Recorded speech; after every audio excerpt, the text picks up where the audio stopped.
झारखंड सरकार कैसन योजना बनाई देनो जैनी सब कर भाव बढ़नो मरद सरद नहीं मानई रे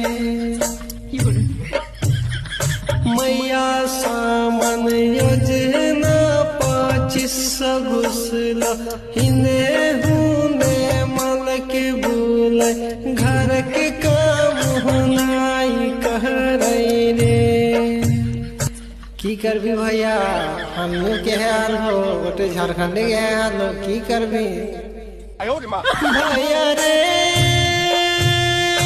चूल्हा चौकी बर्तन करे हाथ खड़ा हवा मजे पड़तो गोबरा फेंके पड़तो रे भैया रे